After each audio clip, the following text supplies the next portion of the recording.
dati ang kalamansi, nilagyan ko ng bato sa paligid. Sabi ni Louie Boy, lagyan mo kayo ng bato. Ayan. O, diba guys? O.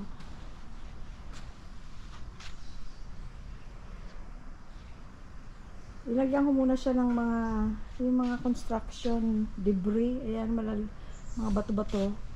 Bago yung decorative na bato. Landscaping bato. Para na hindi masayang na mabaon dun sa lupa agad.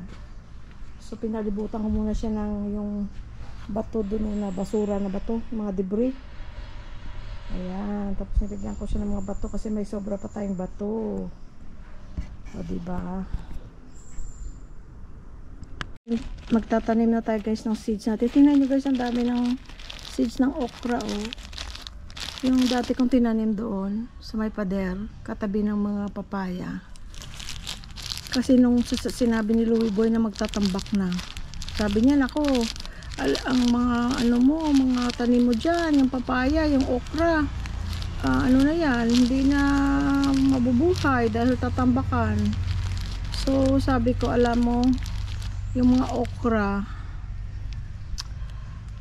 hayaan ko na hanggang sa natuyo na yung mga bunga niya.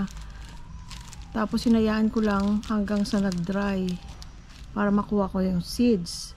Ngayon, ang papaya, sabi ko, ay, pagtatambak ka, di, tambak mo, mataas naman na yung papaya. Hindi na yun, hindi yan maapektuhan. Which is, tama nga, andyan lang siya.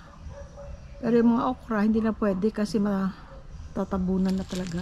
Kaya, ang ginawa ko, sabi ko, kailangan na lang ng seeds. Maganda yung okra na to kasi nakailang harvest din ako noon, kahit napakunti-kunti lang. Sinasama ko dun sa mga binibili kong okra na 10, ilan lang ang bungkos, isang bungkos, parang 4-5 lang na pirasong maliliit. Tapos hindi pa fresh ang itsura dun sa talipapa. Unless na pupunta ka sa Pampang, yun, maraming fresh doon.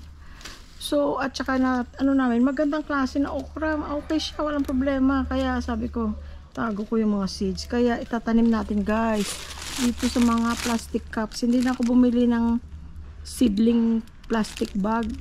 Ito na lang. Kasi kung hindi, pupunta pa ako dun sa malayo. Ito, nandyan lang sa Pure Gold, sa malapit lang sa dito sa amin. Dito na lang. Bubutasan ko lang. Binigyan ako ni Louie Boy ng pambutas sa ilalim. Para na butasan natin. Ito guys, ang mga seeds ko na binili sa Lazada at saka yung galing sa Agriculture Office ng Angeles. Nabigay sila guys. Kung nakita mo yung ating vlog, pumunta tayo doon. Binigyan nila kami ng seeds. Ito guys, ayan, kalabasa, sitaw, okra. Ay, konti lang okra Tatanim ko rin yan para tingnan natin kung anong klase siya. Kasi may ibang mga okra malilit lang, may ibang malalaki, masyado. Yung natanim po doon, yun pala yung tinatawag na dwarf okra. Kaya pala, ang bansot-bansot pa lang ang dami ng bunga. Kasi ang natanda ko, yung okra naming tanim dati, ng bata ako, kasi, yata ako noon, mga 9-10 years old, ang taas. Ito, liit pa, kaya meron palang, tawag nila dwarf okra. Ito naman guys, mustasa. Mustasa, hindi naman natin kailangan maraming itatanim. Pero ito, ito, pechay. Yan, pechay. Pwedeng marami kang pechay. Pamimigay. Ang ganda ng kinulayan nila siguro ito. Something, ang ganda ng itsura. Ang kulay. So, binigyan tayo ng 2 set na ganyan. Ayan, 2. Tapos, may mga in-order pa ako guys sa Lazada. Marami akong in-order, mura lang naman. Tapos, ito, in-order ko rin ito, pero nauna ito na dumating kasi ibang store ng Lazada, sa Lazada. Ito, talong, ilan lang, 10 lang yata yan. Tapos, ito, siling labuyo, bell pepper pala to, bell pepper. Tapos ito naman, siling labuyo. Yung siling labuyo pala guys, 50 seeds. Yung bell pepper ilan? 20 seeds. Yung talong 10 seeds. Yung siling labuyo pala guys. Kahit na ano, sa Pampang, na-notice ko rin, kahit sa mga nagtitinda ng seeds, o nagtitinda mismo ng ano, ng mga sili, minsan tatawagin nilang labuyo. Bakit ang hahaba? Yung pala, yun yung mga Taiwan na sili. Kasi iba pa yung labuyo, pati lasa iba. Iba ang dating labuyo, talagang magandang labuyo. So hopefully ito talagang labuyo siya, hindi siya yung okay naman ang Taiwan. Kaya lang gusto ko talaga yung siling labuyo. Kaya ng neighbor namin, si Mariel at si Nan, meron silang puno dyan na maraming bunga, talaga siling labuyo. Binigyan ako ni Mariel ng ano, seedling. Malaki na, kaya lang hindi naman nabuhay sa akin. Pero yung binigay niya sa akin, Blue Ternate, buhay na buhay pa. Pag naayos na yung ano, yung mga tataniman natin, hahanapan ko siya ng space na gusto ko sa lupa siya itatanim kasi yan yumayabong din siya. At basta ano lang siya, full sun at saka maraming, hindi mo siya kailangan siya lagi siyang moist. Lagi mo siyang didiligan.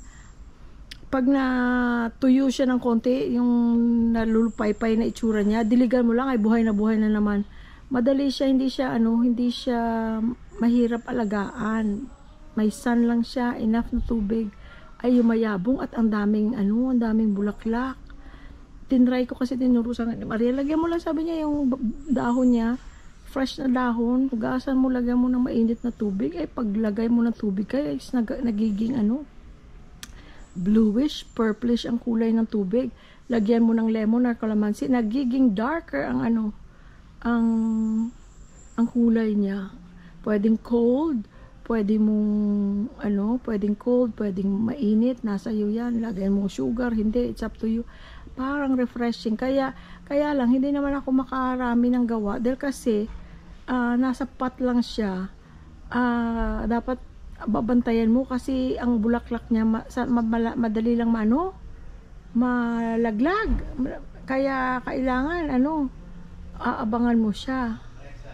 Pag natanim ko na siya sa lupa, kasi kailangan niya ng para siyang vine Pag natanim ko na siya sa lupa, naku, dadami na yung bulaklak. Langga, may music ka. May music. Magtatanim na ako ng seeds. May music ka, sabi ko. Oh. Okay lang. Magtatanim na ako. Alexa, stop. Sabi ni Alexa, nahihilo ako sa inyo. Ga. Nagdadaldalan kami dito eh. Saan natin ilalagay? Ito, dito ko siya ilalagay para hindi siya direct sa sun. Ba dapat sa shade? Ito nga, may shade dito, but at the same time may liwanag din. Diyan ko siya ilalagay. So guys, sa gilid. Tinignan ko ngayon, sabi ko baka biglang umulan. Lahat naman ng ulan napunta sa hindi naman, may space naman itong pader, between pader at saka yung roof niya ng doon sa kabila. Alin kabila? Doon, kasi pagka napunta araw dito. Doon sa kabila ako.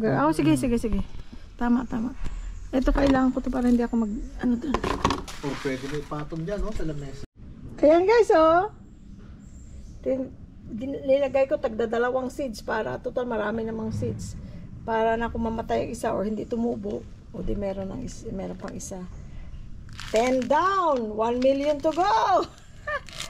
Puro yan okra guys. Naglalagay din ako ng pechay, sili at iba pa. Guys, ayan ang ating mga seeds na tinanim. Exciting yan pag lumabas na yung yung tutubo na siya. Exciting. Kailangan din natin hindi tayo ma-frustrate sa pag-aantay na umusbong. Dapat pati yung pagtatanim ng ganyan. Binutasan ko na yan pala yung kada cup na yan. Nilagyan ko ng label. Merong okra, bell pepper, siling labuyo, eggplant, squash, pechay, at saka talong. Ayan guys. Mag-contest kayo kung sinong uusbong na una Lagyan ko muna ng konting tubig guys. Salamat sa panonood. Dilipat ko pala dito guys ang egg tray. Kasi masyado siyang naiinitan doon. Ayan oh, mayroon na isang okra na bumuka. Not bumuka, tumubo. So tingnan natin kung tutubo pang iba. Kung hindi, doon puro okra yon, 10. Okay lang kahit marami, di natin alam kung ilan ang mabubuhay. At saka kung marami, meron naman space pagtamnan. O di pag namunga siya, makakapag-share tayo. Diba? Okay guys, maraming salamat.